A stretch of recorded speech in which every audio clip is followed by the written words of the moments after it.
Hi friends, welcome to my new world. இன்றைக்கி வாங்க பன்னீர் வச்சு ஒரு கிரேவி ரெசிபி பார்க்கலாம். அடுப்பில் கடாய் வச்சுக்கோங்க. அதில் எண்ணெய் ஊற்றிக்கலாம். ஒரு 2 டேபிள் ஸ்பூன் எண்ணெய் விட்டுக்கோங்க. எண்ணெய் நல்லா சூடானோன்னே பிரிஞ்சி இலை ஒன்று சேர்த்துக்கலாம். ஜீரகம் 1 ஸ்பூன் சேர்த்துக்கோங்க. இது நல்லா பொரிஞ்சு வந்ததுக்கப்புறம் ஒரே ஒரு பச்சை மிளகாவை குட்டி குட்டியாக கட் பண்ணி வச்சுருக்கேன். அதை சேர்த்து வதக்கிக்கலாம். இது வரைக்கும் நம்ம சேனலை சப்ஸ்கிரைப் பண்ணாதவங்க ப்ளீஸ் சப்ஸ்கிரைப் பண்ணிக்கோங்க. இப்போ 2 வெங்காயத்தை கட் பண்ணி வச்சுருக்கேன், பெரிய வெங்காயம். அதையும் போட்டு நல்லா வதக்கிக்கலாம். நல்லா கலர் மாற வதக்கிக்கோங்க. இது நல்லா வதங்கி வரத்துக்கு உப்பு கொஞ்சம் சேர்த்துக்கிறேன். உப்பு சேர்த்து வதக்கும் போது நல்லா வெங்காயம் வதக்கப்பட்டு வரும். இப்போது ஒரே ஒரு மீடியம் சைஸ் தக்காளி எடுத்து கட் பண்ணி வச்சுருந்தேன், அதையும் போட்டுக்கலாம். இந்த தக்காளி நல்லா சுருங்கி வர அளவுக்கு வேக விடணும். இப்போ இதை மூடி போட்டு கொஞ்சம் நேரம் வேக விடுறேன். இப்போ அது கொஞ்சம் வதங்கி வந்துடுச்சு. இந்த மாதிரி வதங்கி வரட்டும். தக்காளி நல்லா வதங்கினதுக்கப்புறம் அடுப்பை ஸ்லோ பண்ணிவிட்டு கடல மாவு 1 டேபிள் ஸ்பூன் சேர்த்துருக்கேன்.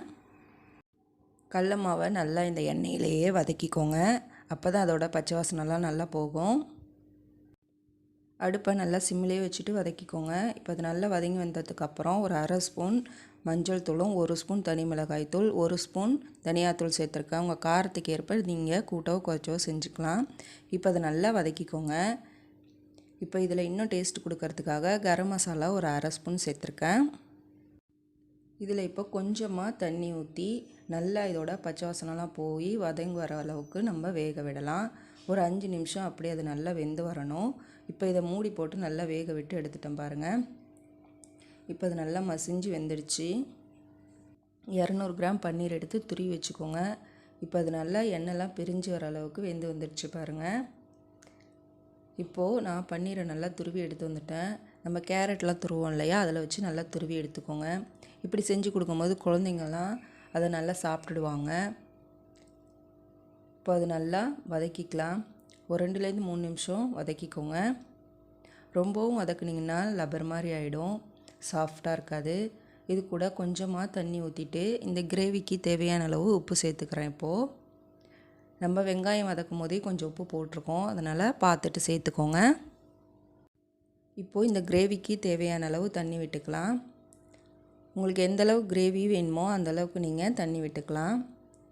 இப்போ அது நல்லா கொதித்து வரத்துக்காக மூடி போட்டு ஒரு 5 நிமிஷம் நல்லா கொதிக்க விடுங்க. இப்போ அது நல்லா கொதித்து வந்துடுச்சு பாருங்கள். இப்போ இது கூட கொஞ்சமாக சர்க்கரை சேர்த்துக்கிறேன். நல்ல டேஸ்ட்டை தூக்கி கொடுக்கும். அதனால் வெண்ணெய் 1 டேபிள் ஸ்பூன் சேர்த்துக்கோங்க. பன்னீர் பட்டர் மசாலாவிலே கண்டிப்பாக வெண்ணெய் சேர்த்துக்கணும். அப்போ தான் அதோட டேஸ்ட்டு சூப்பராக இருக்கும். இப்போ லாஸ்ட்டாக நம்ம கஸ்தூரி மேத்தி தூவி இறக்கிக்கலாம். கஸ்தூரி மேத்தி இல்லைனாலும் நீங்கள் கொத்தமல்லி தழத்து கூட தூவி இறக்கிக்கலாம். பன்னீர் கிரேவி ரெடி ஆகிடுச்சு. இது இட்லி, தோசை, சப்பாத்தியோட சூப்பராக இருக்கும். இந்த ரெசிபியை ட்ரை பண்ணி பார்த்துட்டு இது எப்படி வந்ததுன்னு எனக்கு மறக்காமல் கமெண்ட் பண்ணுங்கள். உங்களுக்கு பிடிச்சிருந்துன்னா உங்கள் ஃப்ரெண்ட்ஸுக்கும் ஷேர் பண்ணி விடுங்க. சப்ஸ்கிரைப் பண்ணிக்கோங்க ஃப்ரெண்ட்ஸ். தேங்க்யூ.